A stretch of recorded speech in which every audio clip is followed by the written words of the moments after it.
Salam sahabat hukum, bertemu lagi dalam acara Solusi Hukum. Pembahasan kali ini adalah apakah penetapan tersangka atas nama Ibu Gia, korban penganiayaan dan pemerasan oleh 4 orang preman pasar di Medan sah secara hukum. Sahabat hukum, apakah perbuatan Ibu Gia tersebut adalah perbuatan yang sengaja dilakukan untuk melukai salah satu preman pasar tersebut? Kalau memang benar sengaja dilakukan untuk melukai, maka dengan demikian perbuatan tersebut adalah perbuatan penganiayaan sebagaimana dimaksud di dalam pasal 351 KUHP. Dan ataukah perbuatan Ibu Gia tersebut hanya sekedar membela diri dari serangan pengeroyokan 4 orang preman pasar? Pembelaan diri secara terpaksa diatur dalam pasal 49 KUHP tentang pembelaan diri secara terpaksa. Dari uraian di atas, apakah sah penetapan tersangka penganiayaan kepada atau atas nama Ibu Gia ketika di satu sisi dia diserang tanpa jarak oleh 4 orang preman pasar?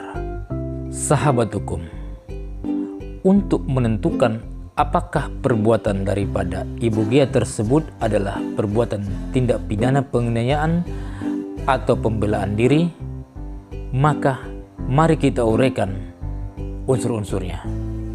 Yang pertama adalah apakah Ibu Gia mencakar secara terpaksa dan tidak ada cara lain untuk menghindar dari serangan 4 orang preman pasar tersebut?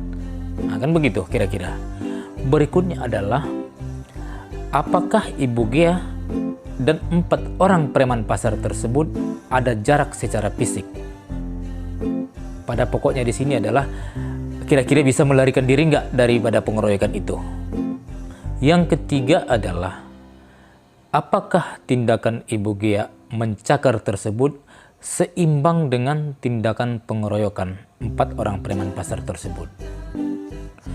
Bahasa lainnya adalah apakah perbuatan Ibu Gia tersebut berlebihan untuk membela diri dibandingkan dengan perbuatan pengeroyokan tersebut sebagaimana kita lihat video viralnya.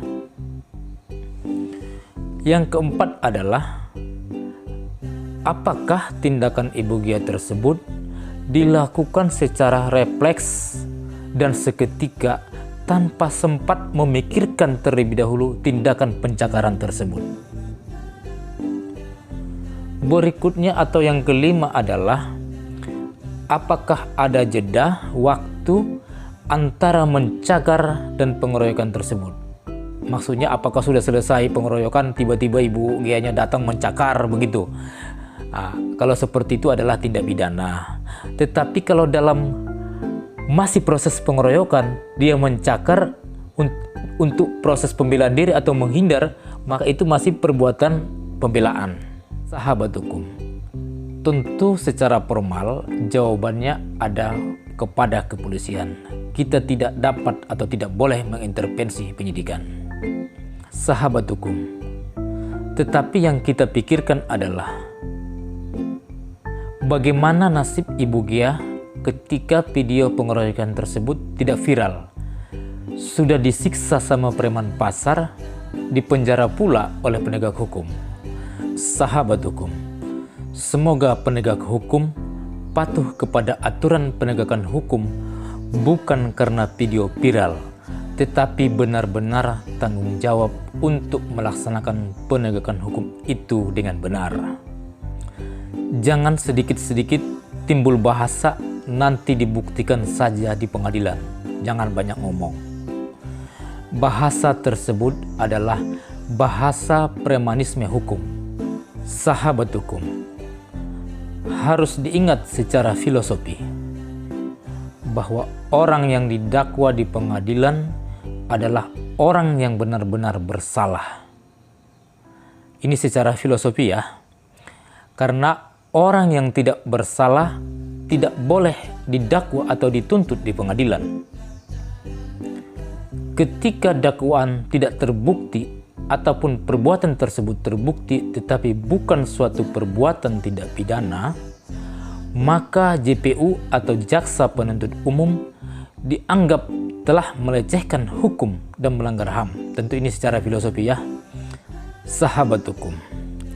Apabila pembahasan ini bermanfaat bagi sahabat hukum, silahkan subscribe, share, like, dan komen pada kolom komentar. Salam sahabat hukum.